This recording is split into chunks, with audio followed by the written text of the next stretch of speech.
And another rainy good afternoon, everyone. Art Hains coming your way from Macadoodles on East Independence in Springfield, alongside store manager and Wednesday co-host Jason Bernard. Jason, how are you? I'm doing well, Art. How are you doing? Doing well.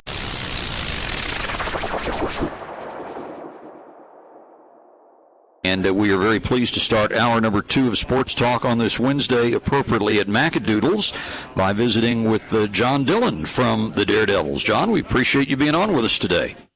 Hey, how's it going? Glad to be here. Going great. So we are here, and we're going to talk a lot about other things, but because the Ozark Mountain Daredevils Ozark Dry Gin is now on shelves and is being sold here at Macadoodles. So for music guys, how did you decide to branch out into the gin business? It's kind of a strange story, and we're very gratified now to actually have a product out there, but it started out, kind of weird, actually. A few years ago, out of the blue, we were approached by Springfield Brewing Company. And, they're one of the first operations in Springfield to have make their own craft beer, and they've been in business for a long time. Right. And they said, would you like to lend your trademark and your brand name to an alcoholic spirit? And it's something we'd never thought about before. We were flattered, of course, but we couldn't figure out whether that would make sense for us or not. The only thing that we knew of at the time with regard to, quote-unquote, a celebrity alcoholic spirit was George Clooney's Casamigos tequila. And so we said we had to talk about it, and we didn't want it to, no pun intended, to dilute what we were trying to do musically. I mean, we're still in existence after all these years. And we had a discussion about it, and we decided that maybe branching out like this could actually help expand our brand and remind people that we are in the music business, and hopefully we could make a good product that would be unique and something that we're proud of. So they pitched us the idea of doing a moonshine. And of course it makes sense. We're in the Ozarks, and we have an album called It'll Shine When It Shines. But when I learned how you do that, I mean, there's just no skill involved in a lot of ways. It's you can literally buy grain alcohol, pour it in a bottle, and put a label on it, and there was no creativity there.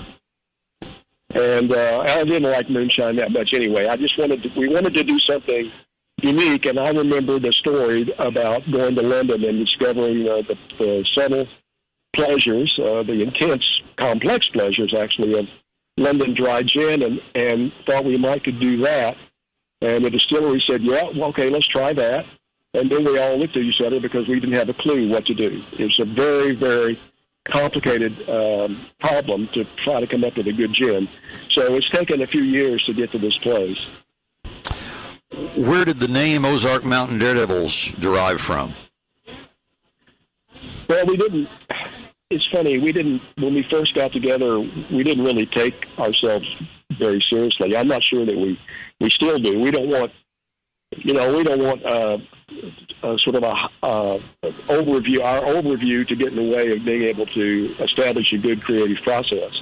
So we just didn't take ourselves seriously. We were just writing songs, and we were burlap socks. We were we just made up names as we. Finally, we landed, without going into great detail, we landed a record deal. And our manager from Kansas City said, you have to have a name. And so I came up with the Cosmic Corn Cob. We were making fun of ourselves. I said, let's just call ourselves Cosmic Corn Cob and his amazing Ozark Mountain Daredevils. Well, we just thought, and that's what we were going to do. It was almost like telling the record company that we're not really, we're different. And they came back and loved the name. We couldn't believe it. So obviously it was too long. It's still long, but we dropped all the Cosmic Corn Cob stuff. Sounds good. Well, John, we appreciate your time. Good luck with this project. Sounds like you've done your research and your diligence. Continued good wishes with the band as well. And thanks for being on Sports Talk today. Oh, thanks so much, Art. All the best to you.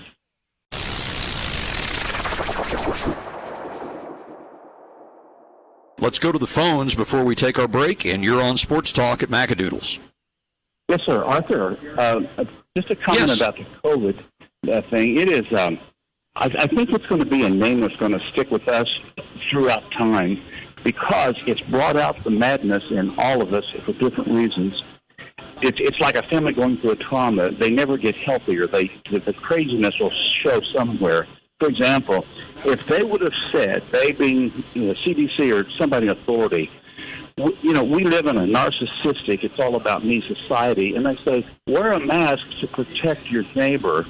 They'll wear one to protect. If they had said, wear a mask to protect yourself, because, gentlemen, you'll be impotent, and women, you'll get cellulite.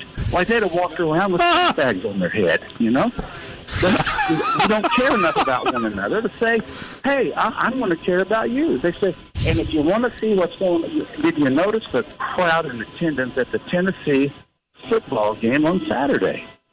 It was just a host of people, and and there you go. So, it's a big deal. So, and I would say this, that there are a lot of people, and I am one of them in the country, that are followers of Christianity, and the basic tenet is to love your neighbor as yourself. But I think a whole lot of people that portray themselves as followers of Christianity do not follow that particular guideline. Yeah, the way the Pharisees responded to that proclamation was a whole lot different than the way that the other Christians did, and that's the world we live in. Hey, love your show there today, guys. It's really great. I got to give you some of that hoots that the almost Ozark Mountain Dale Devers had. That'll take your mind off your problems. So I'll be up by and see you. Thank you.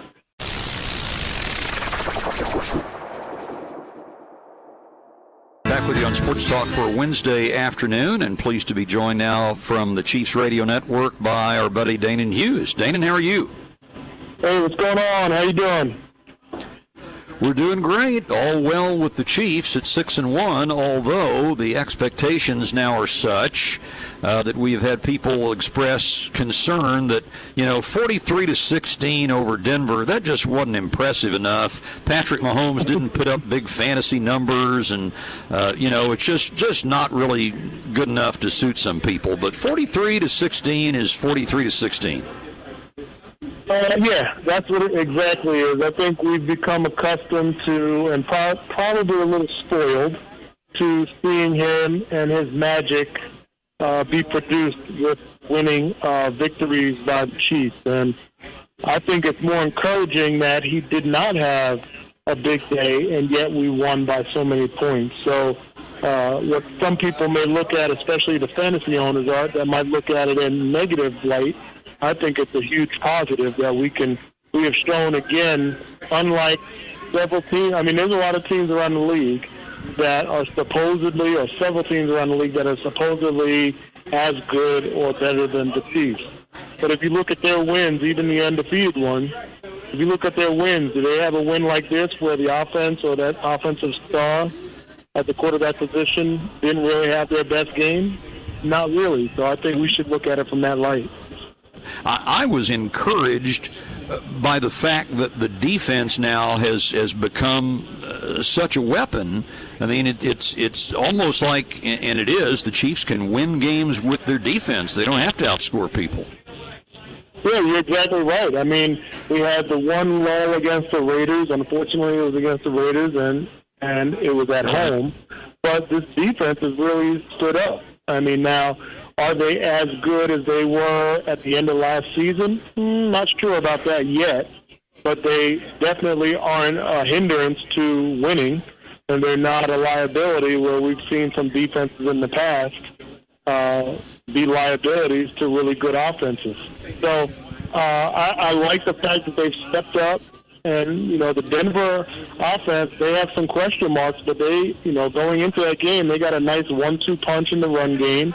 They got some playmakers at the wide receiver position, and on their home field, kind of, I guess, like we went in, and the only difference is that we significantly dominated that game in all three phases. So a lot of positives to take from that game, winning another game in the division, on the road, and having your defense, your offense, and your special teams put points on the board. I mean, what more could you ask for? Visiting with Danan Hughes from Chiefs Radio. So, Danan, the Jets come in this week, and the late Howard Cosell would have said if this were a boxing match, no commission should license this. You've got the worst team in the league playing maybe the best team in the league. I mean, you were on probably both sides of this, but more on the good side. As a professional, how do you approach a game like this? Well, from the Jets' perspective, I think if you got guys in that locker room that have any kind of pride and any kind of desire to have an extended professional career, they will show up. Regardless of the dysfunction that maybe they have with the organization or with the coaching, you got to show up because 31 other teams are going to watch that film. And you never know how things can unfold for your career if you just pack up and lay down just because you're on a bad team. Now, I will say, Art, and I just did another show here in Kansas City where I said there's a reason why there's been only 3 teams. Since the merger, there's been only 3 teams that have gone an entire full season, 16 games, and gone winless. That's the Browns, the Lions, and the Tampa Bay Buccaneers. That tells you that it's very rare. And on any given Sunday, anything can happen. And I'm sure that's what Andy Reid and the coaching staff is preaching to these guys is don't be that one. Don't be that time where the Jets play their best game and we play our worst and we get embarrassed. Because they're gonna line up and they're gonna suit up, and I'm sure in New York or in Jersey, I should say, they're talking about this team shocking the world, beating the defending Super Bowl champs. And we have to be ready for it. Well, we'll continue visiting with you on Sundays and hope to see you in the spring at Valley football games as well. Danan, thanks for your time as always. Oh, no problem, Mark. Thanks for having me.